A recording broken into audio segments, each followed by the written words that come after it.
Не ти трябва брокер за снимките. Не ти трябва брокер нито за текстовете, нито за да си качиш обявата. Дори и за документите не ти е необходим брокер. Тогава защо казват, че добрият брокер е безценен?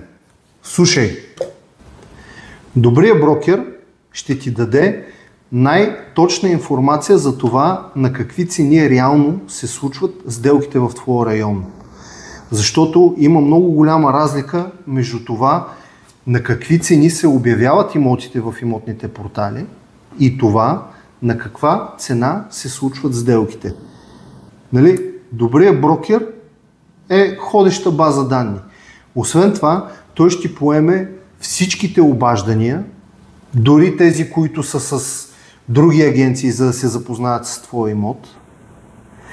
Ще направи много огледи, дори и тези, които са с несериозни купувачи, с други агенции и всеки, който се е сетил, че може би има интерес да купи този имот.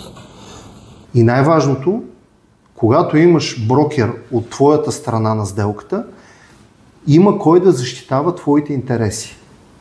Ето защо, според мен, добрият брокер е наистина безценен.